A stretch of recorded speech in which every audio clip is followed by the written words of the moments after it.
Hello, welcome back to the podcast. Today's conversation is on money. And you might be thinking, why are we talking about money when this is a hormone podcast? And it's because the thing is, we can't live without money. We live in a capitalist world. We live in a society where we no longer trade goats for currency. We exchange money. And money isn't a bad thing. It's actually just an amplifier, which we talk about in today's episode. And it's such another taboo subject, like periods and sex, that we need to discuss more openly. So that's why I invited a money expert on the podcast for today's episode. Laura Ann Moore is a money mindset expert, financial coach, and financial wellbeing speaker and educator, teaching people about finances in a fun, jargon-free, judgement-free way. She was nominated by the British Bank Awards for Online Financial Influencer of the Year 2022 and 2023, and is featured on popular radio and TV stations, including BBC News. After successfully saving £40,000 by the age of 27, she opened up online and is now on a mission to help people feel good about money, get financially confident, and build wealth. She has a community of over 25,000 followers and hosts her own podcast talking all about things money, mindset, and motivation.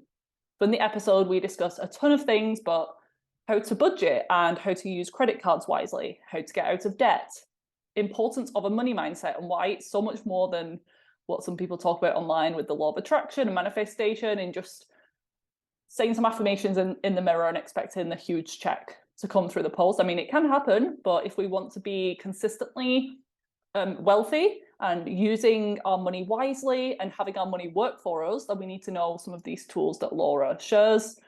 She also discusses how the difference between investing and saving and why, if your money is just sat in a regular savings account, you're actually losing money that way and what to do instead. I wish this information was taught in schools because some of the terms only in the past few years did I understand what they were. And I've had to do a lot of research personally. And I actually like talking about money now, and I find it really interesting. And I share a little bit about my experience in the episode too, but really good episode overall. And if you enjoyed this and you want to learn more about subjects like this, then please let me know. I want to try and diversify the content a little bit more. And this all ties into health, because even if you're trying to get healthy, you need money to buy things like air filters and organic food and supplements. So we want to know the foundations, and there's so much more that we could have discussed, but Laura was very generous with her time and we had a really good episode, and she is just an absolute blast and ball of energy, and I'm sure you're going to love her as much as I do. So without any further ado, let's get into today's podcast episode with Laura Ann Moore on money mindset, finances, and all that good stuff. Hi, Laura. Welcome to the podcast. I'm so excited to learn from you today. Hi, thank you for having me. I'm excited to chat. Yeah, we haven't had anyone on. I've mentioned money here and there because I think it's important, obviously, to be physically healthy and mentally healthy. We need to be financially healthy. So this is why I got you on, and just seeing you online, I have no idea how I found your page, but you just had this like amazing personality and a really good way at breaking things down and explaining things in layman's terms. So I'd love to know how you got into what you're doing now and becoming a money mindset expert. Of course, yeah. No, thank you. Yeah, I always wonder about how do people find me? Like, where I have no idea. It was a good algorithm day. Yeah. So yeah, I got into kind of doing what I'm doing based on my own personal experience with money. And like, you know, I was raised in a family. We didn't have a lot of money. I've got 3 brothers and sisters, you know, like mum and dad both worked, and I definitely saw, I guess, the negative side of money and the stress that it can cause in a family and for individuals. And I started working and I was like, right, I'm going to be an actress. Like that was my life goal, become an actress. And at the time, so this was good like 10, 15 years ago, to go to drama school, you had to pay up front. You couldn't just get a loan, like a uni loan, a student loan. It was £15,000 per year. So I was like, right, I'm not going to go to university. I'm going to get I'm going to get a full-time job, and I'm just going to figure out how to save that money. And I was a very delusional, like sort of 19-year-old. I was just like, let's just see what happens. And then between the ages of 19 to 22, I saved £15,000. And then literally 2 weeks before I was about to start my acting course, one of my best friends was like, do you want to come traveling with me and my other friend? Well, our other friend. And yeah, I had literally 2 weeks to make this decision. And I ended up deciding to go traveling, which was the best decision I've ever made in my life. And, you know, I went to Australia, Bali, Thailand, Cambodia, like all these amazing places, spent all of the money, literally all of it. And whilst I was there, I guess I decided that I was like, you know, maybe acting isn't for me. What is it that I want to do? But I also was like, oh my God, I got to make this decision, not based on which one I could afford, but based on which one I just wanted, because I already had the money. And it was this like really empowering, like, moment of understanding like the positive experiences you can have when you are good with money and when you have money. So I basically came back from traveling, I set up a blog and an Instagram and just started talking about money, and it kind of just took off from there, really. So it was just before the pandemic. Yeah, the rest is history. It was just before the pandemic hit. So I then got furloughed and was, you know, had time to create content, and then got my financial coaching qualification in 2021. And here we are. Oh, amazing. I love that. It's all worked out. Yeah. And I could never have I don't think I could have ever imagined that it was going to go this way. Like, this isn't like, I was just writing a podcast, like a script for myself for one of my episodes. And I was like, if I spoke to me 10 years ago and you said, right, Laura, you're going to be living in London with your mates, you're going to run your own business, you're going to have quit your job that you worked at for 10 years, you're not going to be an actress, you're going to, you know, like, you're going to be going around talking to people about money, I would have been like, what? There's no way, but you've done it. Yeah, done it. Here I am. And how has your mindset around money changed? Do you always feel like, despite your parents' beliefs growing up, and maybe they had some limitations with how much they could afford, and just having so many kids to pay for, do you feel like your mindset has changed, or what have you done to work on that? Because some people, they have the business, they have the goals, and they just can't get to that next level because of the mindset's holding them back. Yeah, I think when I did my coaching qualification, because I was still in full-time employment at the time and I was doing it like evenings, weekends type thing, I realized that my mindset was that money is really hard to make, because my dad was self-employed and yet we never had any money. So he's always at the house and yet we were struggling. So I was like, well, money must be really hard to make. And that's this belief that I created, and it stopped me going full-time in my business for a really long time. Like, you know, I stayed from the point of setting up my business, or at least running it as a blog, to the point that I then quit and went full-time. It was about 3 years. And but then when I did my coaching qualification, and you learn about the emotional side of money, your money mindset, your money blocks, I was like, oh, like I've got this borrowed belief from my dad, from what I've seen and how he treats his money, that I'm putting into my own work.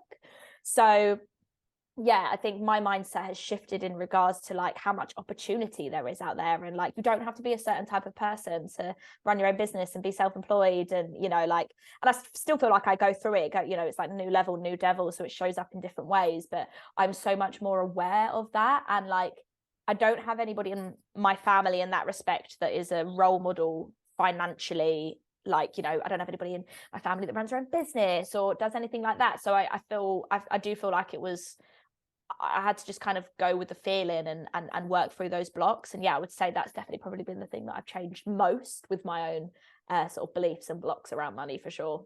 You gave some examples in that. So you have to work hard to have money, or some other common ones like money is the root of all evil. What are some of the ones that you have to work with your clients? Oh my God. Any other examples? So many, you know, like a lot of it is to do. So you have the ones around earning money and like how hard it is to earn money, that there's not enough opportunities out there, you know, those kind of things. The ones around saving money, you know, so like people just being like, I'm not a good saver, I'm a spender, it's just who I am. Money makes you greedy, money makes you selfish, money isn't for me. You know, there are literally so many, and it shows up in so many different ways for different people, and usually results in either people struggling to hold on to money, so struggling to save, struggling to invest, struggling to spend money. So, you know, the belief that you're not allowed to spend and enjoy your money, and that money is there, that you've got to hold on to it, which is definitely what I had from a young age. And then the beliefs around, earning money and how hard that can be. And, you know, especially people that are in 9 to 5s and being like, well, this is my job, this is how much I make, and that's kind of what I'm the cards I've dealt, and, you know, not thinking about other ways that you can make money and bring money in. So yeah, every time I work with a client, you know, there are certain themes, and they always most of the time link back to how people feel about themselves, how deserving they feel of having money, or it's like borrowed beliefs from parents and things like that. So what are the actual truths? What are these positive beliefs that we should be having?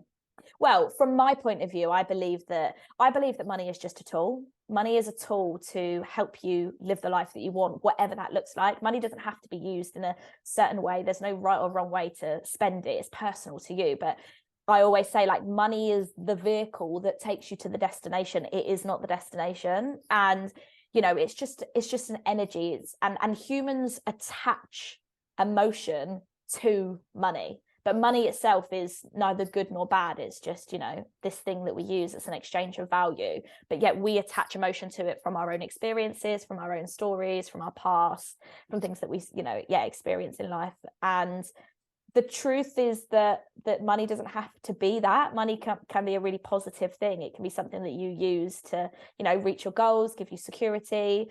It doesn't have to, you know, money doesn't make you greedy. It doesn't make you selfish. It's the person it's just, money is an amplifier. Mm-hmm. So if you're a bad person, money is just going to make you more of a bad person. And if you're a good person, hopefully money will just make you more of a good person. So this is one thing when it comes to like making more money. And if people you know, money makes me greedy, money makes me selfish, and it's that kind of belief. It's like, if you aren't that person, doesn't mean you have to change by having more money. It just means that you can do more good in the world. It means you can help more people, you can give to charity more, you can help friends, you can help family. And that's what I always say. Like, I'm not ashamed to say that I want more money. I want my business to be really successful. I want to make loads of money, because I know that I'm going to do good things with that money. It feels like shameful though, doesn't it? It's just been ingrained in us to not talk about it. It's still taboo, even still, especially for women as well. Yeah, definitely. And I think, like, massively, like, women have only been included in the conversation of money like in the last 50-60 years, when you could actually get a bank account without a husband. And so that's a really like short period of time compared to how long money has actually been around in the world. And even that being said, money itself as a concept is still very new to humankind. Like, you know, we used to trade in goats many years ago. Like, I would love that. I love goats. I love goats too. It seemed like there'd be a lot of hard work, but so it's still a very new thing. And I do think, especially in Britain, there's a massive, like, the UK has a societal belief around money. You know, talking about money makes you rude or crude, and, you know, it's that classic thing of you know, you go to work, if you work in a 9-to-5, and it's like, you're not allowed to talk about your salary. Or if you ask someone like, oh, how much did you pay for your house? Don't ask people that, it's rude. And it's like, why is it? Why is it rude? Why do we think it's rude? And I think these beliefs get embedded in us. Like, there are a range of different beliefs, and you have like societal beliefs, religious beliefs, you know, ones within your community, the beliefs that have been like generational beliefs, the ones that have been passed down from your family and your parents, personal beliefs, how you feel and how you feel about how the world works. And they all have an impact on the way that you view money. But yeah, it's definitely a very taboo topic. I've definitely had to work on my money mindset, just running a business now, and wanting more success. I've realized that if I can't afford to like buy myself good quality food and my supplements and the gym membership and all of that, then I'm not going to be able to help others. So actually, me investing in myself, it's going to make me a better practitioner and get my clients better results too. So yeah, lots of money mindset work has been done, and it's still ongoing. I agree that there's just something that you always have to work on. But what do you think about just affirmations alone? So there's all this, the law of attraction and spirituality side of things, and they're just like, just put out into the universe that you want more money and it'll come to you. Like, tell yourself in the mirror every day that you're wealthy and money flows to you. And I love all of that, but I also know that you have to put in the work too. Yeah, and that's exactly your opinion. Yeah, that's the same as me. Like, I'm a massive believer I'm very spiritual, but I'm also very interested in science and knowledge. So I really am like a real combination of the two. I love the spiritual stuff, but I also love knowing the science behind it. So understanding how and why the law of attraction works, and why visualizations and why affirmations work, and the power of them on a biological level. So it's not just like, oh, just do it and it works, because a lot of the time people assume, like you say, you look in the mirror, you say a couple of affirmations, you know, I am rich, I'm a millionaire, money flows to me, and then they just crack on. You get a check through the mail. Yeah, like, that's not actually how it works. The words are just there to support, and, you know, very much like your thoughts and your words create your emotion, and your behavior is driven by emotion, and your behavior, your daily behavior, literally is your reality, is your life. So that's why affirmations work, because you're using your words to create a feeling within you that drives behavior that then creates your reality. So if you are reminding yourself, you know, money is easy to make, money flows, I'm a good money manager, and affirmations like that are really rooted in like positivity around money, but realism. And it basically starts to create new neural pathways in your brain that possibility is a possibility, and it links to the emotion. So if you start to feel a certain way, you are then going to act in alignment with with what you're saying. And that's the power, I think, of affirmations. And essentially that is part of law of attraction. It's that you are aligning your behavior with you're aligning your emotions with your behavior, and you're going out into the world and you're making those things happen for you. So you can't just say things and then sit on the sofa and kind of like just hope for the best. Sorry guys, but that's not how it works. Sorry everybody. Sorry to burst your bubble. But yeah, I think that I think affirmations and money mantras are very, very powerful, and our brains are so clever. Like, you know, they have neuroplasticity, they can change, and using the power of words is crazy, especially because it's free. Like, it's not like, oh, sorry guys, you can only like make more or get more money if you work with a coach or if you spend loads of money on a course. Now obviously those things are great, because when you invest in yourself you learn more, but you can literally just get started with the power of words and using affirmations. So yeah, I think it's really powerful stuff. Amazing. Yeah, totally agree. And love that you have that nice combination, like I try to as well. And I'd love to know, over the past few years, so you said that, was it that you went full time before COVID and lockdowns? Yeah, so no, I went full time in July 2022. Okay. What's that? Like 9 months ago? Yeah.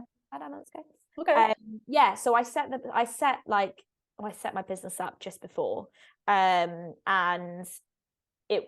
I got furloughed because I was working a full-time job, so I managed to have some time, a couple of months, to create content.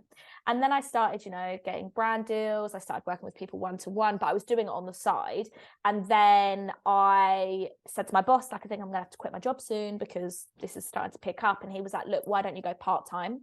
So I dropped down to like part-time, and I did like 3 days work. And then when it got a bit more and I quit again, he was like, well, why don't you just contract for us and you just do a couple of days of like. Really didn't want to let you go, did he? He really didn't want to let me. I'd worked there for 9 years, and I knew the company inside out. And I think if my boss had it his way, he would have made me like MD of the company, which he said to me a couple of times, but it's not where my heart was at. It wasn't where my passion was at. And yeah, like I think it got to July, well, just before July, and I was like, I'm so busy. I'm not giving any 100% to either thing, and it's not fair on my business, and it's not fair on them, and it was time for me to go. And I'd saved about £12,000 to give me like this sort of, I guess, safety blanket, so that in that first year of business, which I'm still technically in, I was able to have an emergency fund. I was able to pay to live in London so that I could reinvest any money that I made back into the business. So it's been, yeah, massive learning curve. And if anybody's listened to this is either just set up a business or is an entrepreneur, you'll know like the hardships of running your own business. I think people really glamorize it, and they're like, oh my God, I just want to quit and work for myself. And I would not change it for the world. You will never catch me in a 9 to 5. Well, never say never, but that's not the plan. But it is definitely the hardest thing I've ever done. But I found with mine, so when I was studying nutrition, I was just working part-time at a Sainsbury's, and I was only doing 16 hours a week, so just a few hundred a month I was earning. And I was so scared, because I was building up my clients on the side. I was so scared to make that leap and leave that job. But I actually found that leaving it just like catapulted my income, just going all in and just trusting myself. So maybe a little bit of that energy, universe support aspect of it as well. Oh, well, I think that's the thing as well. Like, I'm very much a believer that, you know, that your actions are showing your willingness, your motivation, and I think that it's that yourself.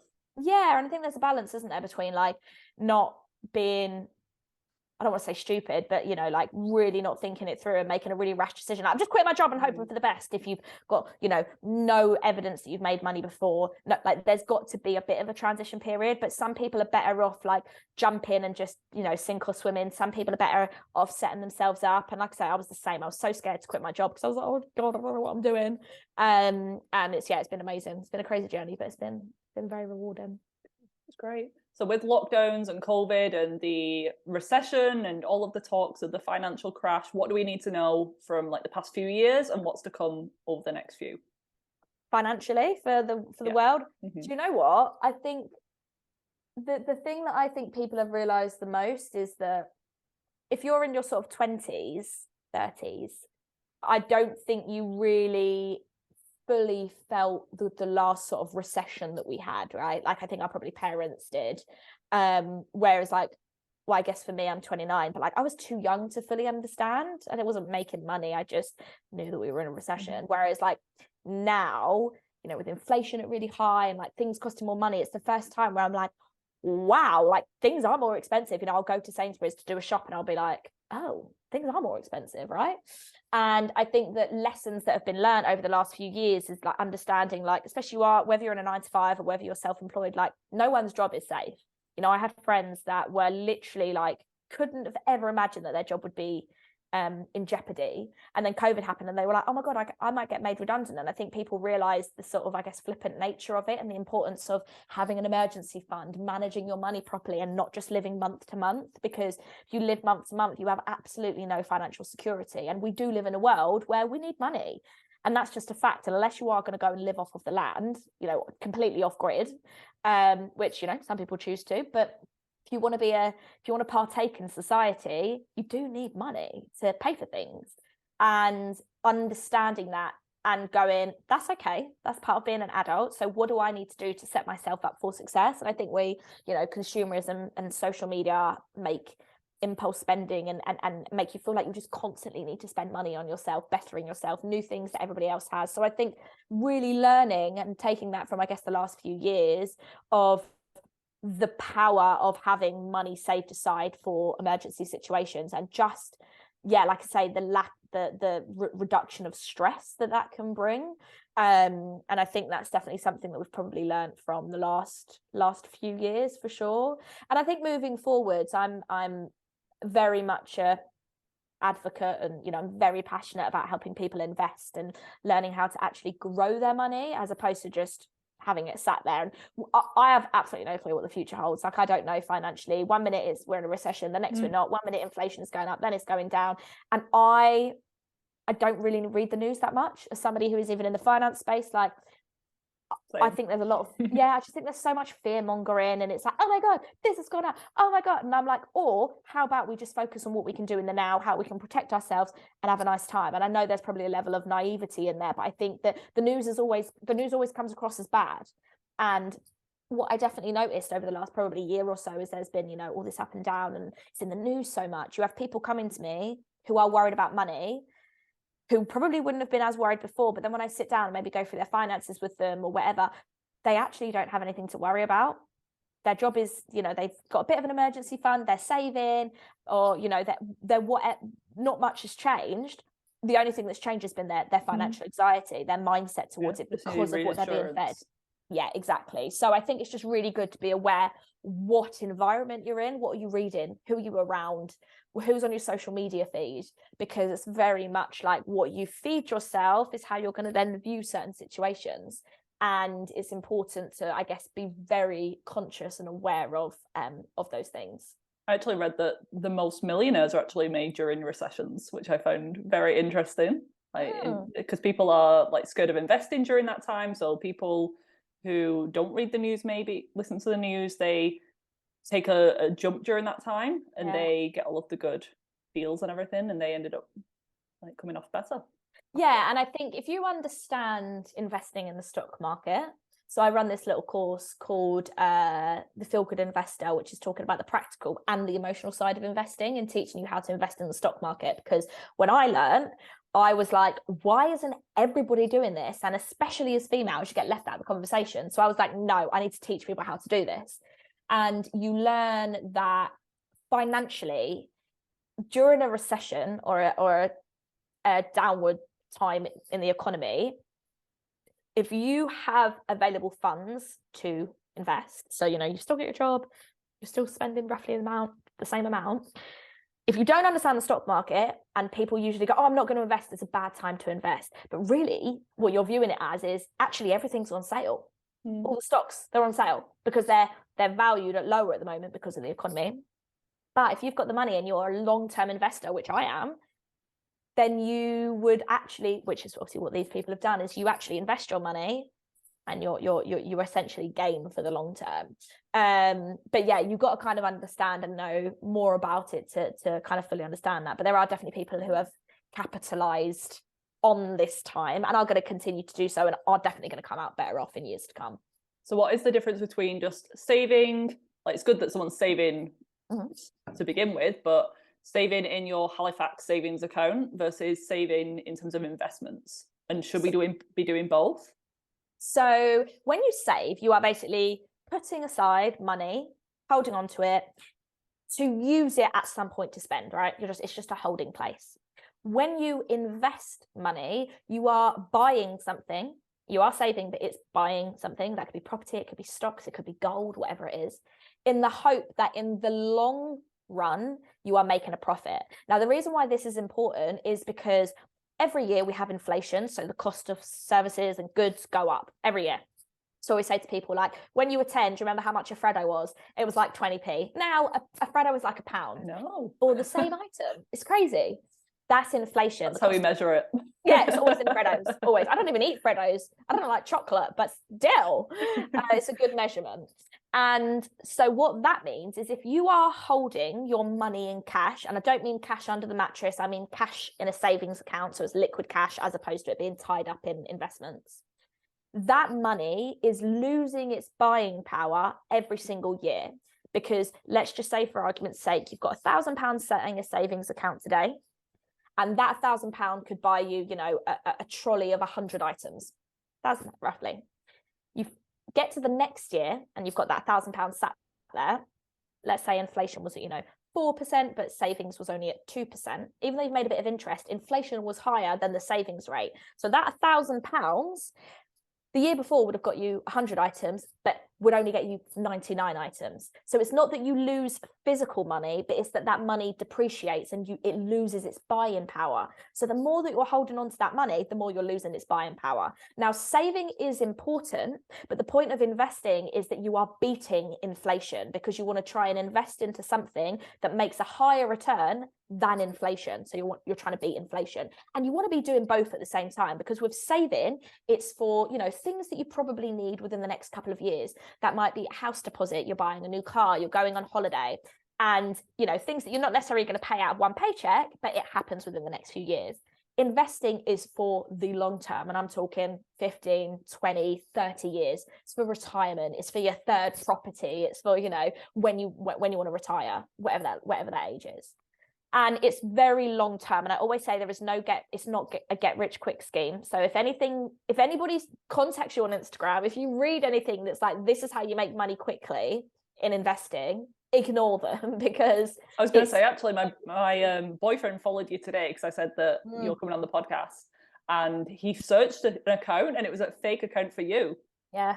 So I was like, reports daily. And it had like 8,000 followers. So I was like, yeah, they just buy followers. It's so infuriating, because the reason why they do it, and this is probably good to actually just mention, but the reason why they do that is because I am trusted in the finance space. I'm talking about money. And so therefore they use my profile, my pictures, they steal everything, and then they contact my followers and go, hey, I can help you make money. Just give me it's like, how's the training going? Yeah, oh God, it's so I was like, I don't even know Laura, but I know she wouldn't like cold DM someone, something like that. I literally had a friend message me and go, hey Laura, I just need to check, is this you? Because I'm not sure. I was like, absolutely not. So it has been reported. I just wanted to remind you before I forgot. I appreciate that. But yeah, if anybody here goes and follows me after, anybody else that follows, I'll put the correct links in the show notes, don't worry. Save yourself. But yeah, day trading, which would be, and I'll give you an example, you are trading on the stock market. So you buy a stock, so like a stock of Apple, when it's low, and then you sell it when it's high, and you make a profit. So it's a bit like the difference between buying a property and staying in it for like 10 years and letting the value grow versus like buying and flipping a house. With day trading, you're essentially buying and flipping stocks. The issue with that is it's made out like it's this amazing thing, you can make loads of money, but stats out there is something crazy, like 93% of day traders lose money. So that couple of percent that you see, it's a combination of luck, and they're probably also like in some kind of pyramid scheme where they're making it off of other people. But yeah, it's people love the idea. You know, we live in a world where there's so much convenience. It's like you go on Amazon, you can get something the next day. It's like building wealth is slow and silent. It's not something that's like happens quick and is in your face. So really understanding that investing is for the long term. Now, the problem with that is people don't like thinking that far into the future. They're like, oh, that's an older me problem. I'll deal with that when I'm older. But the issue is by the time you're older and you actually start thinking about it, you've lost out on all these years that you could have been investing and growing your money. And when you are in the stock market for a really long time, you get something called compound interest, which is where your money basically just multiplies and you end up with like free money basically. And the most important thing isn't how much you're investing, it's how long you're investing for. So the sooner you start, the better. And yeah, these are just the things that I think are really important to know. So, you know, which one should I be doing right now? Which one is more important? Which one is, you know, and they're both just as important for different reasons. And I talk loads about this on my Instagram. I've got loads of different posts on it if you want to check it out. But yeah, they're both important. The most well-known one is saving, but investing gets left out the picture quite a lot of the time. I know. It's crazy that we're not taught anything like this at school. Yeah. Why are they teaching us Pythagoras and all of these crazy things? Like, I've never used that in my life. Yeah, and like obviously not to be all like conspiracy theorist about it, but I do think that there is a reason why they don't teach. Yeah, they don't want us to know. It's a form of control. So yeah, me and my financial influencer friends are out here doing the Lord's work. What do you think about the whole like, I don't know how to explain it, but like focusing more on cash as opposed to like online banking? So we have more control. So they say like they'll know everything that you're doing, then they'll know everything that you're buying, the government will track you, and it's good to have cash and paying cash. My issue with that is that not everywhere accepts cash, right? Years ago they did, but now it's so hard. It's like only card. They're tracking us anyway. Our phones are literally bugged. They know what we're going on online. They know who we're talking to on socials. They, you know, I've literally got an Alexa and it's on right now, and it just lit up because I said its name. Do you know what I mean? Like, we're already being tracked, and I think changing, you know, not getting money out in cash and just doing that is such a small portion of our data that really I don't think the benefit outweigh the cons of doing it. Do you know what I mean? That's my personal opinion. I don't think we should ever, you know, we're headed towards cashless society, and I don't think that should ever happen because that really does fuck up the people at the bottom. But yeah, I think it's one of those things where they've got our bloody data anyway, so they're just finding another way to do it. Yeah. Okay. Yeah. Good to know. And yeah, back to the savings and investment chat. Where do we start? So are there like apps that we're looking for? Is it like a website? Do we need to go to a financial advisor to be able to actually start putting money in? Because you said the sooner that you do it, the better. But people listening now are probably like, right, what do I do now? Yeah. So basically, when I found out about investing, I had about £20,000 sat in a bank account because after I'd saved that money and gone traveling, I came home, got my job back, I moved to London, and then I saved another 25 grand. And it was sat there in cash, and I was like, winning, I've got so much money. And I went on a date, and this guy was like, you do know that you're losing the buying power of your money, you should be investing. And that was my first like insight into it. And I spent probably a good year reading, watching YouTube videos, listening to podcasts, learning from, you know, reading articles, all of that, until I actually felt confident enough to first get investing. And the one thing I will say is it's finding the fine line between, you do need to go out there and educate yourself because you need to know what investing is, what all of the words mean, what impact it has for you. So reading books, depending on how you like to learn, books, videos, podcasts, there's so much out there. But then also finding that balance of I know enough now to actually get started. And that's where the mini course that I created was for. It was basically me taking all of the information that I knew and putting it into these workshops whereby I'm giving you the information that you need to know to get started without overwhelming you with too much. So it really, it depends on how you like to learn. But there are some amazing apps that you can get started with, like Moneybox, Nutmeg, Plum. They basically invest for you. So you tell them what your risk is and then they do the rest. Or if you want to do it yourself and you want to have a bit more autonomy over it, a bit more control, then there's obviously different platforms. But you want to go out and kind of really like educate yourself first on what investing is and kind of how to get started. And there are some amazing books like Rich Dad Poor Dad, Best Pod, Girls That Invest, loads of different places that you can go to learn to get started. But the key thing is definitely like self-education around that. And I think a lot of what holds people back is this belief that like investing isn't for them and investing is for rich people, but it's how the rich got rich. I was going to say, by investing. That's the secret. So literally. And you said before that your future investments can be put towards your pension, so you're like saving for the long term, not just like the next 5 years. Would you also recommend, I'm just thinking, if I'm self-employed and I do have another private pension, would you recommend that as well, or could someone just do it all in a long-term investment? So there's pros and cons to pension versus sort of investment. So anybody listening, whether you have a private pension or whether you have a workplace pension, if you have a pension, you're already an investor because your money is being invested in the stock market. And if you are a 9-to-5er, I would 100% recommend enrolling in your in your workplace pension, because it's free money, because your company like top up with a certain percentage, and it's such a good way to build your pension pot for retirement for the future. Now, if you're self-employed or you're freelance or you're director of your own business and you've got a private pension, the good thing about having a private pension is that you are obviously getting tax relief on it. So that you're not paying tax, you pay tax at the point of you pulling it out when you're older. However, you are beholden to the state pension age, which I think is like 62, and that means that you can only access that. Oh no, it's 65, sorry. And by the time we're older, and you look roughly the same age as me, so like 28, 35. Oh, there we go. So I'm 29. So like 35 years basically. By the time we get to 65, the state pension age is probably going to have gone up, maybe 68, 69. State pensions also probably won't be around, so people just assume that, oh, it's all right, the government will look after me. They won't, because state pensions are going to stop at some point, so you have to have your own money saved. And so with having an actual pension like account, you get tax relief, but you have to wait until you are of the pension age to get the pension. The good thing about investing investing yourself in like a stocks and shares ISA on a platform like that is that it is kind of like a easy access account, in the way of you can withdraw that money at any point.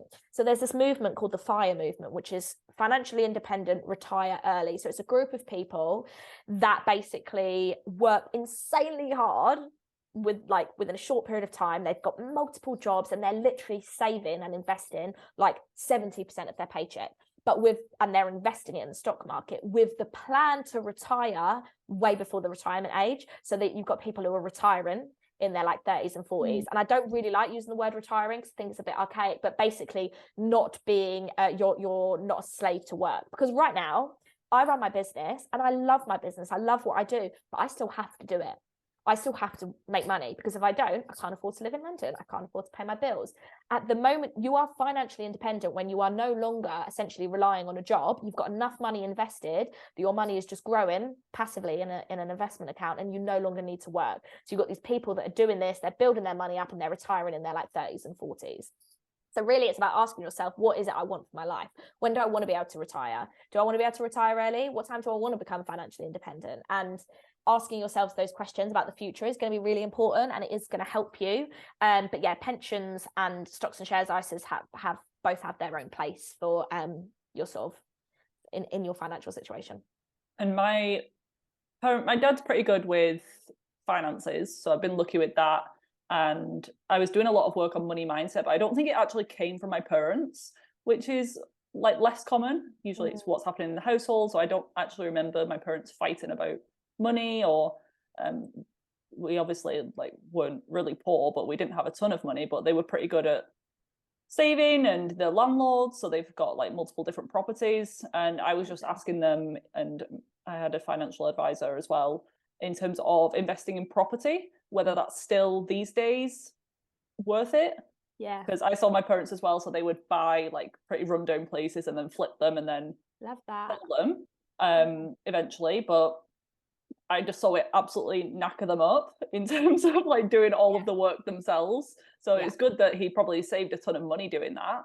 But yeah, is it still a good thing? I know that it's individual to the person, but yeah, I think I've got a bit of a different opinion on this personally. So in the UK, we've got this real thing about buying property, right? About owning your own house. When are you going to own your own house? When are you going to own your own house? You go to like Europe, Germany, Switzerland, barely anybody owns the house. Everyone rents. Obviously, you've got landlords, but it's so much more common. Like, you know, it's not a big deal. And property can be an amazing investment. And obviously there's two types, right? You've got the property that you live in, which then you are paying the mortgage, and further down the line you've paid it off, and then that's an asset that you own that can be sold further down the line. And then you also have investment in property, like you say, where you're like short-term rentals, or you're flipping and selling. Now, taxes have changed quite a lot within the last few years around landlords and owning like second properties and buy-to-let properties, so it can be more expensive. But when it comes to just generally owning property as an investment, back in like the 60s, I think it was, house prices were 3.5 times higher than the average salary on average. So that's where the mortgage idea came from. Well, not idea came from, but you know, I mean, it was now if you try and get a mortgage, it's about 3 to 4 times your salary, right? That made sense in the 60s. Now in the 2020s, house prices on average across the UK are 9.5 times higher than the average salary. So the salaries haven't increased in alignment with house prices. So our parents, it was so much easier for them to get on the property ladder. Whereas now for us, it's such a harder option, which is why investing in the stock market is such a great, I guess, potential for building wealth. Now, if you are someone, and everything makes, or everything has a financial and an emotional part when it comes to the decision. So some things make financial sense and some things make emotional sense. So for some people, they've always wanted to own their own house, you know, like they've imagined how they'll decorate it, they imagine having their family in there, and maybe it doesn't make financial sense, but on an emotional level, it's like, yeah, you should save and buy your house, and in the long run, it'll be a good investment. But I think we get pushed out of school into work and we get told you should be saving for a property. And I have a lot of friends that, you know, skimp and they can't do certain things, like saving for a house, and then they end up in a house that they can't really afford, and then they still can't really do anything. And I know a lot of people have been in poopy situations because of that. And there's no 100% way to know what's right or wrong, but I think renting is very demonized in our society, and I think you need to really understand what are your goals. So for me, as a finance coach, I am not saving for a house right now. My, I guess, financial plan is I'm investing so that I hopefully have enough in my investment account that I can at some point retire on that money, and I want to work and travel. So I want to be able to go around the world, take my business, travel, make money. At some point, maybe in my 40s, late 30s, I don't know, I will buy a house. But that's my goal. And I had to really check in with myself and go, what is my goal? And making sure that I'm not taking on society's version of what my goals should be. So it's really just asking yourself those questions and making sure you really do the numbers, because I think some people go, oh, it's a house deposit and solicitor's fees, but then they forget there's stamp duty. They forget that if they've got to kit out the house, they've got to do structural work, and everyone I speak to, literally, I don't think I've ever met someone who hasn't said this, is like, buying a house was way more expensive than I thought because of all the extra costs. So it's just all of those things to really be careful on. And if you can do it, it's an incredible achievement, but it's a big thing to do. So you need to make sure that it's yours. But don't go, oh, well, I don't want a house, so I won't save. You need to replace it with something else that's building your wealth. But that's my personal opinion on it. Yeah, but we have it in our minds like it's just throwing money away with rent. Like, why not be putting it towards that? But you don't think of like the actual deposit you have to put down and all of these other fees.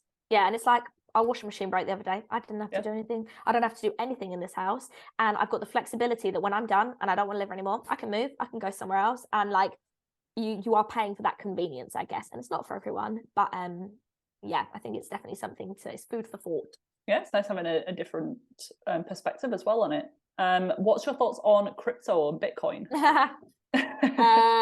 My thoughts are, I invested in crypto when it first came out. Well, I invested in Bitcoin and Ethereum, and I did it because I jumped on the bandwagon, right? I've got a lot of financial influencer friends. I was like, oh, what are you lot doing? So I just did it. I think I put about £1,000 in there. It went up to about 2.5 grand, and I was like, oh my god, I'm making loads of money. You know, I fell into the trap of making money quick. And then slowly it was like going down. And the second one day, right, I woke up and I was like, I need to take my money out of Bitcoin because I'm going to lose it. I don't know. It was just an intuition. Pulled it out the next day because I did it with Coinbase, which is a platform. The next day, Coinbase went down. Wow. And I was like, oh my God, I'm psychic. But so I never lost any money, but I fell into the trap of jumping on the bandwagon, doing what everybody else was doing, not acknowledging what my own appetite for risk was. And also Bitcoin and crypto it's still so new, right? With the stock market and understanding stocks and index funds and things like that, there is years worth of data, years. So there's all this like information, and I'm very much I love stats. I like numbers. There's not really that on crypto. It's been so up and down, and everyone thinks they're a Bitcoin or a crypto. Like, I know, you don't really hear of it anymore, do you? It was like very like trendy for a while, and like, yeah, where did it go?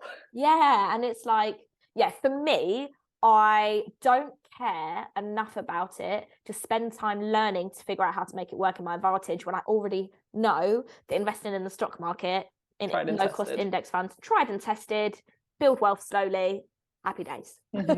How do we spot like bad investments? Or if we use one of those apps that you mentioned, do we get a say in which like companies and things that you want to support? Yeah, so it depends the way you do it. So if earlier I mentioned about those apps, which is that's a robo-advisor. So like I said, they invest for you. You say I'm high risk, low risk, medium risk. They invest for you. You can then see what's being invested in. And if you were like, oh, I don't want in that, I'm sure you could change it. But if you really want to say, then you want to do it DIY. So you want to get a platform where you can do it yourself, and you just get stocks and shares ISA. You open up on a certain platform and you go and you pick your investments. And the overwhelming thing is you can invest in any company that is on the stock market, which there's freaking millions, and or index funds, which is basically like grouped collections of companies. And you can see what's in there. Now, I guess learning how to see, no one can predict the future. So past history of a certain stock or index fund does not predict the future or guarantee the future. You can literally only make guesses. And the more, so for me, I don't really like picking stocks because you've got to know so much about business. Like, oh, this was their Q1 trend report. This might mean this for the future. Like, yeah, just because you like the products that they offer doesn't mean that like the company is going to be doing stable. well. And yeah, and obviously you invest to make a profit for the long term, but you also want, you vote with your money. So if you invest in companies that you really believe in, like, I don't know, plant-based food companies, or like really cool new I don't know, like medicinal company, whatever that looks like for you, you can obviously vote with your money, and you're getting to put your money towards those things. And you also can invest in things that are really good for the environment. So like sustainability and like I can't remember, I think it's called ESG investments. So you can vote with your money, and it's understanding, what are my values? Why is it I'm investing? What's important to me? And it's really good to ask yourself those things, and they might show up as you start investing. But the more you know, the more you read on it, the better. Okay. And then in terms of savings, and I also want to talk about credit cards. How much, I'm thinking just day to day, week to week, how much should we be putting towards like fun things versus savings versus, like all the different things that we need just day to day? So the hard thing about this is it's so personal, right? Because if I said we should be putting away £200 a month towards savings, if you make a £1,200 a month versus whether you make $3,000 a month, that £200 makes a massive, for one person, it's like 20% of their salary. The other, it's like 5%, whatever it is. And so really, if that was wrong, I'd be like, I'm not good at maths. We don't need to work out. I think it's actually 20 and 10%, but not the point. So yeah, you want to, I guess, two things to think about. One is, what are your goals? Because if you don't know what you're saving for, or you don't know what you're working towards, it's going to be really hard to know how much to put aside. And you're constantly going, am I putting away enough? Am I putting away too much? Now, obviously, if you keep dipping into your savings on a financial, logical basis, you're probably putting away too much. And the good thing about having goals is that you can say, right, I want to save, £6,000 within the next year, for example. So you go, okay, so I need to be putting away £500 a month every month for 12 months to meet my goal. Now, the good thing about having that clear goal is that you could go, is that realistic? Do I have £500 to spare? If yes, great, I can put it away. If no, well, what can I cut back on and how can I increase my income? Or am I even willing to make a sacrifice, or do I need to lessen it? So it allows you on a practical level to like figure out what you do or don't need to be doing. And then you can also just think like, so there's like the 50-30-20 method, which is basically 50% of your paycheck should go on needs, which is like your rent, your food, your travel, your bills. 30% should go on wants, which is socializing, going out, hobbies, you know, experiences. And then 20% should go towards goals, so savings and investments. But like I say, it's so personal. That's a nice guideline, but it's more about understanding what your goals are, working backwards, and then saying, am I putting away enough to meet these goals within the time period that I want? And if you're listening to this and you're like, I don't have any goals, so I'm just not going to save. First of all, you want to think about having an emergency fund, which is money saved in cash, like I mentioned earlier. And the way you can work that out is asking yourself, how much does it cost to be me? What are the necessities I need every single month to live? That baseline number, you times it by 6 roughly, and that will give you a 6-month emergency fund. And then you can work towards saving towards that. But I always say, like when I had that goal to go to drama school and I saved £15,000, right at the very last minute, the goal changed. The purpose of that money changed from drama school to traveling. And it didn't matter that it changed. Got it though. Yeah. At least I had it. And if I'd have gone, oh, I don't really want anything to save, when it came around and my friend said, do you want to go traveling? The answer would have been no, because I wouldn't have had anything there. So it's never, ever, ever going to be a bad thing to have money saved. But if you can also create an emotional reason, motivation for saving, it's going to make it so much easier. Something that I did was, I heard this like years ago, was because I have been doing investments, but I've also just got a general savings account. I like changed the name of it to like travel savings. Love that. And that really helps. Rather than just having like everything for travel and holidays and all of that in one place, I had like different accounts for different things, and it just makes it fun. You're like, oh, put a little bit here, a little bit there. Yeah, the emotional reason behind saving is so powerful using stuff like that, like emotion. So if you go to dip into it, you're like, oh, if I take money out to buy this pair of trainers, I'm dipping into my, you know, Mexico holiday fund. And the more conscious you can be with that, the better. And using little like triggers in that respect, or little anchors, I like to call them, is very powerful. And what do we need to know about credit cards? I think if you're going to get a credit card, it's all about using them responsibly. So I'm a major fan of credit cards. I think they can be so helpful. But if you are someone who listens to this and go, oh, don't trust myself with a credit card, you need to work on your relationship with money first before getting one, because it's not free money. It has to be managed in a way, because otherwise what you end up doing is putting money on a credit card and then going, oh, I'll pay it off next month, or oh, I won't pay it off, or forgetting about it. And then you end up in a downward spiral of debt. The 0% ends, and then before you know it, you're spending loads of money on the interest. And being in debt costs money because of the interest. So if you want to get a credit card, the key things to know is that if you have, for example, a £1,000 limit, that you want to have your balance, so how much you have on that card at one point, kept to about 30 to 40%. So of £1,000, that'd be £300 to £400. And this is really good for your credit score. And if you can put some things on it, maybe just your food shop or just your petrol or just, you know, certain things every month, and then you get to the end of the month, you want to always pay off your balance on time. Otherwise you get marked down on your credit score, and ideally paying it off in full. It's amazing for your credit score, because you're seen to be able to manage borrowing money. Now, they're the two. So like I said, paying in full and paying on time, because if not, you can either end up in a lot of debt that's unmanageable, and it affects your credit score. So that will affect your ability to borrow money for a mortgage, for a house. That's the same thing. For the gym, for the phone, all, you know, like a phone bill, all things like that. And you can get some really cool credit cards. You can get ones that give you cash back, that give you special rewards, or you can get like travel cards where you get air miles. So I've just got back from Dubai and I knocked about £150 off of my flight costs because I got an Amex and you get air miles. So I just got money off because I spend money. But what you don't want to do is fall into the trap of spending money just so you get points, because then it absolutely reduces the point. So yeah, you want to have a good money mindset first and then utilize the cards to your advantage. Okay, cool. So in terms of debt as well, have you got any advice for people who are like massively in debt at the moment? They're listening to all this, they're like, yeah, that sounds amazing, but I just need to get myself out of this hole first. Yeah.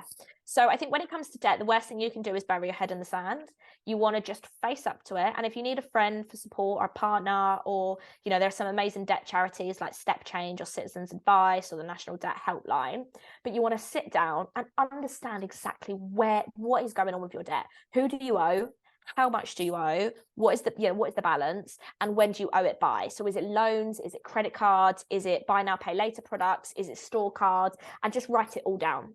So when you've got it in front of you, that really allows you to make decisions off the back of it. And I offer, I do this session with people called Becoming Debt Free. And it's like a one-off session where people fill out a spreadsheet, they send me all of what's going on with their debt, and then I create them a debt management plan based on their budget and what's going on with their money. And it will work out when they can get out of debt. And there are two different methods that you can do. One is the snowball method and one is the avalanche method. So snowball is basically if you have loads of debt, so like, you know, credit cards and loans and store cards, and it's loads of little debts everywhere. You basically order your debts in order of smallest balance to largest balance. So like the card that's got £38, and then the one that had 300 and the one that then has 1,000. And you work out how much you can afford to allocate towards debt from your monthly budget out of your income. And you put as much, you pay off the minimum of all of them except the top one, and you put as much as you can to that top one until it's gone, until you can cut that card up, and you repeat the process until all of your debt's gone. You do the same with the avalanche method, but instead of doing smallest to largest balance, you do debt with the highest interest. So this one's going to save you the most money, but the frustrating thing is that usually the one with the highest interest is the card that you've had for the longest, probably got the biggest balance, so it can be a bit demotivating because you feel like you're clearing loads of debt and it's taking ages, but you are going to save yourself money in the long run.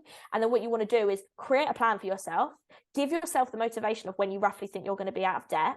Make sure you're still giving yourself enough money in your budget to live so that you don't keep paying off a credit card, going back on a credit card. Like, you want to be realistic, and then work on your money mindset to have the belief in yourself that not only can you get out of debt, but that you can stay out of debt. And the sooner that you can start that journey, the better off, because I think we assume that if we ignore it, it's just going to get better by itself, but unfortunately it's not. Absolutely not.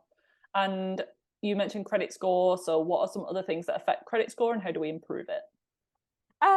So I mean, your credit score is basically made up of all these different things, such as how long how many different debtors you owe, how much you have, what is it on, are you paying on time, are you paying in full, and it builds up this number basically.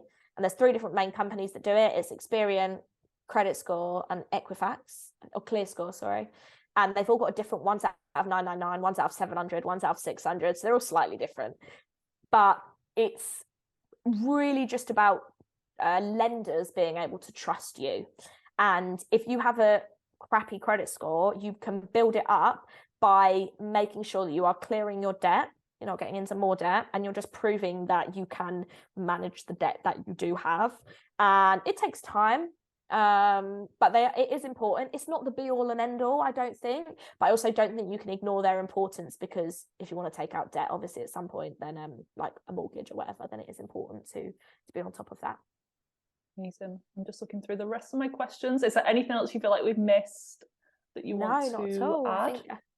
You had a good conversation, like I've learned as well, which is always good, and a bit of a change from the nutrition stuff, but as I said, like financial health helps with our overall health. Yeah, and I think, also like understanding budgeting. Like, people hate the word budget. They're like, oh, it's boring. It's like, but like, we're adults and we have money and we've got to learn how to manage it. And I can guarantee, like, you probably listen to this, maybe you've had a budget before, but you struggle to stick to it, or maybe you don't create a budget. You're like, budgets are for poor people. But it's really just a spending plan. You work so hard for your money. Why would you let your money just do what it wants? So when your money comes in, it's just telling your money where to go, and it's going to be more strict or specific than some people. Some people like to just categorize it into buckets. So like, that's for eating out, that's for food, that's for this. Some people like to go specific, I'm going to spend this much on this day, this much on this day, but it's finding a way that works for you. So it's a bit of trial and error, but having a budget or a spending plan is going to be the thing that is going to help you save more, help you invest more, stay out of debt, or clear your debt. And it's so important. And I think that having a check-in, so I call it a money date, having a money date every single month, so sitting down with your money, going over it, figuring out how much closer to my financial goals am I, how did my budget go last month, what's going on next month, is going to be key. And it's just going to help you really like improve your relationship with money. and make that like a positive experience. Like have your favorite music on, have a nice drink, and not have it going in like something that you're dreading. Yeah, probably not going to end well. Yeah, it's absolutely not going to end well. Yeah, make it a nice vibe while you're doing it. Yeah, I always say music, candles, pajamas, tea. Sounds good. I used to say wine, but then I was like, that's a bad idea. Oh yeah. Maybe you not. don't know what you're going to be doing. Like buying like a pony or something. Yeah, like I was sitting down to look at my goals, but now I've just bought £700 worth of pajamas. Yeah, so do it wisely if you're going to do that. But yeah, really good advice today. I have a few more questions for you personally that I want to ask before I let you go. So the first one is, do you have a book recommendation? So you've given some apps, obviously your course, your website, your Instagram is amazing. Is there a specific book that you like on the subject of money management, money mindset? So this actually isn't, so I mentioned Rich Dad Poor Dad, which is a great book, was one of the ones that really like got me into like understanding wealth building. But this a non-financial one is I can't even remember the name of it. Oh my god, Atomic Habits. Oh yeah, by James Clear. Yeah. I think it's one of the best books because he even gives financial examples in there about how important it is to build like those the habit stacking. That's kind of like compound interest. Yes, habit stacking. Yeah, 1% being 1% better every day. So marginal gains, which also applies to finances. And it helps you understand that life isn't just about the big things. It's not just about the buying the house, the getting married. It's about how you spend your day to day and the power that you have over those daily habits, and then the impact that has on the way that you live your life. And I think it's just the most incredible book. I love it. Yeah. So yeah, definitely recommend that. And then also the psychology of money. So it talks, obviously I'm very much into financial psychology and the emotions of money, and it talks about the psychology of money. It's fascinating. Never heard of that one. That's good on my list. Very good. Definitely. What's something that you do every day to stay in hormonal harmony? So this could be something physical, mental, gym, walks outside, whatever you do, but it's a consistent non-negotiable. Consistent non-negotiable, I would say, or I guess I have one which is mentally, emotionally, and one which is physical. Exercise every day, but that could be yoga, it could be exercise, it could be walking, it could be a stretch in my room, like I try and move, it could be a dance, like moving my body, switching it up, yeah, and just moving my body in some kind of way. Like I definitely fell into a habit where, especially over lockdown and stuff, where I maybe didn't move my body as much, and you really feel it, you feel, and being connected to your body is so important. So yeah, definitely that. And journaling, I love journaling. It's a non-negotiable for me. I very rarely forget, but I every day since I was 18 pretty much have tried to journal on anything. Some days it's a diary entry, this is what I did today. Some days it's like, oh, this is what I'm going through. Some days it's like, I'm a fucking boss bitch. It really depends. But it's very powerful stuff. Yeah, perfect. And then last one is there a product that you couldn't live without? This could be like some sort of kitchen gadget, a supplement, a electronic. It's actually a really hard one. I was I'm